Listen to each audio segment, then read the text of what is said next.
युञ्जनेवं सदात्मानं योगी नियतमानसः शान्तिं निर्वाणपरमां मत्संस्थामधिगच्छति. Yunjan evam, having engaged in this way, sadatmanam, constantly. Yogi niyatamanas. Yogi has controlled the mind. Shantim nirvana paramam. The yogi attains shanti. Which kind of shanti? Nirvana paramam. The shanti that comes from the supreme nirvana, the supreme liberation from existence. Mat samstham adhigacchati. And one attains my place, mat samstham, or my nature, or comes to me. Now, in the previous verse, Krishna had talked about focusing internally on yoga after the going to secluded place and sitting in asana, and all that was talked from 6.11 to 13. In 14th, Krishna talked about inner disposition of being free from fear and desire and focusing on Krishna. Yukta asita matparaha. So, when one engages steadily in this way, Yunjan evam sadatmanam. Yunjan. This engagement is there, but how long? Sada, constantly. Yunjan evam sadatmanam. Yogi niyatamanasah. The yogi is niyatamanasah. Is regulated. Constant practicing by which brings the mind under control. So the mind is basically a trainable thing. If we strive to train it, it surely gets trained. It takes time, but that's why they said, evam sadatmanam, by constant engagement. Niyatamanasah, niyata.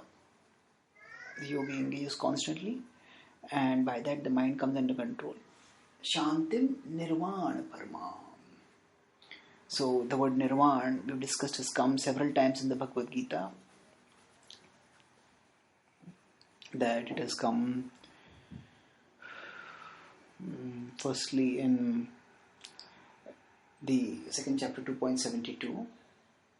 Eshate brahmi sthiti partha nainam prapyamiti sitva asyam antakalepi brahma nirvanam richati. So wherever it has come in the past, it has come in with the word Brahma. Nirvana is often thought of as a Buddhistic term, but it talks about extinction of existence, as you mentioned. So Krishna is used in the term of sense of Brahma Nirvana earlier, after 2.72, and also 4.24, 25, 26.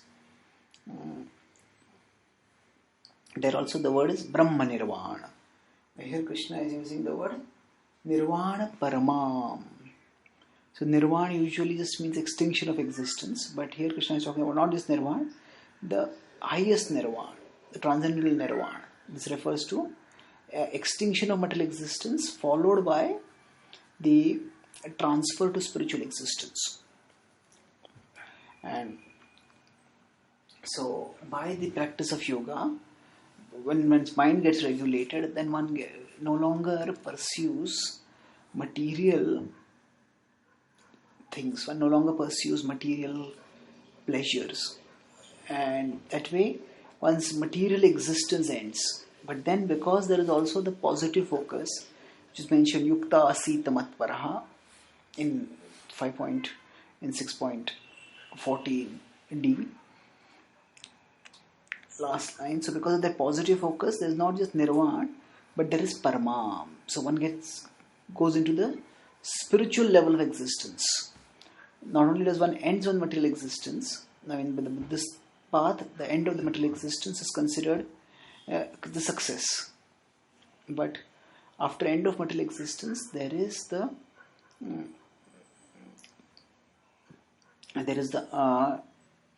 situation in spiritual existence. That's what is talked about here. Mat samstham adhigacchati, mat samstham. So, Matsamstha means that one attains my abode. Or now, Matsamstham, what exactly this is referred to, that will vary according to the particular yogi's practice and according to one's individual disposition. Which yoga one is practicing, or one's not disposition, conception. So accordingly, it will be determined where exactly one will attain. So it could refer to the attainment of Brahman, if there is the utilitarian conception of Krishna as a tool for meditation. But if there is a more positive conception of Krishna, then one will go beyond the conception of beyond Brahman. One can even attain eventually Bhagwan and supreme liberation therein. So here in this verse, essentially Krishna is saying that the practice consistently Vinjanevam Sadatmanam, and by that practice, this chapter has two key verses about the mind, 6.5 and 6. Of course 7 also talks about the mind. Krishna says here, he says that mind will become niyata manasa. So by consistent practice, get the mind under control, and then shantim nirvana paramam.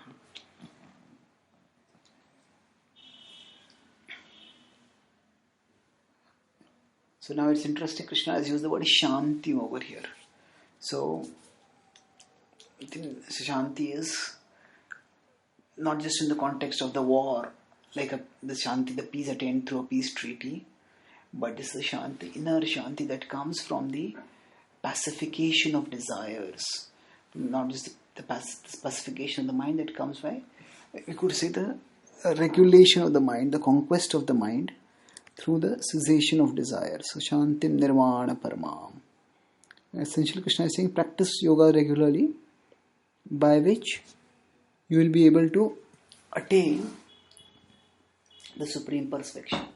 Mat samstham adhigacchati.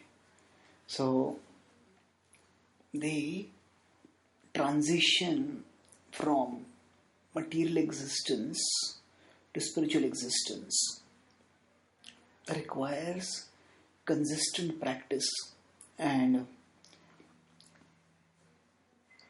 the concept of nirvana is based largely on a negative focus, on the focus that, oh, this world is a place of misery and we just have to get out of this world somehow or the other. Whereas nirvana paramam, it's like a patient who is sick, wants to become free from sickness. That is the primary goal. But then after becoming free from sickness, what do you want to do? How do you want to live? What job you want to have? What kind of career you want to have? That also has to be considered. But when a person is extremely sick, the focus may just be, I just want to get healthy.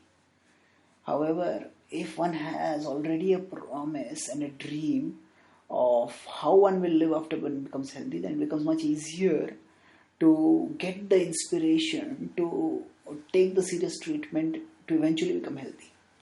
So like that, bhakti, like the path of jnana, or even the path of shunya, like the Buddhistic path, they focus largely on recognizing how this world is like a place of misery, and so is like our condition is like a disease condition, and so we have to get out of it. But beyond that, the path of bhakti gives a vision of healthy life, and that when we get captivated by the vision of healthy life, then giving up the diseased life becomes much easier. So that is what is the focus here. That shantim nirvana paramam, one attains the transcendental existence, nirvana paramam, by the practice of yoga. Consistent practice. Thank you.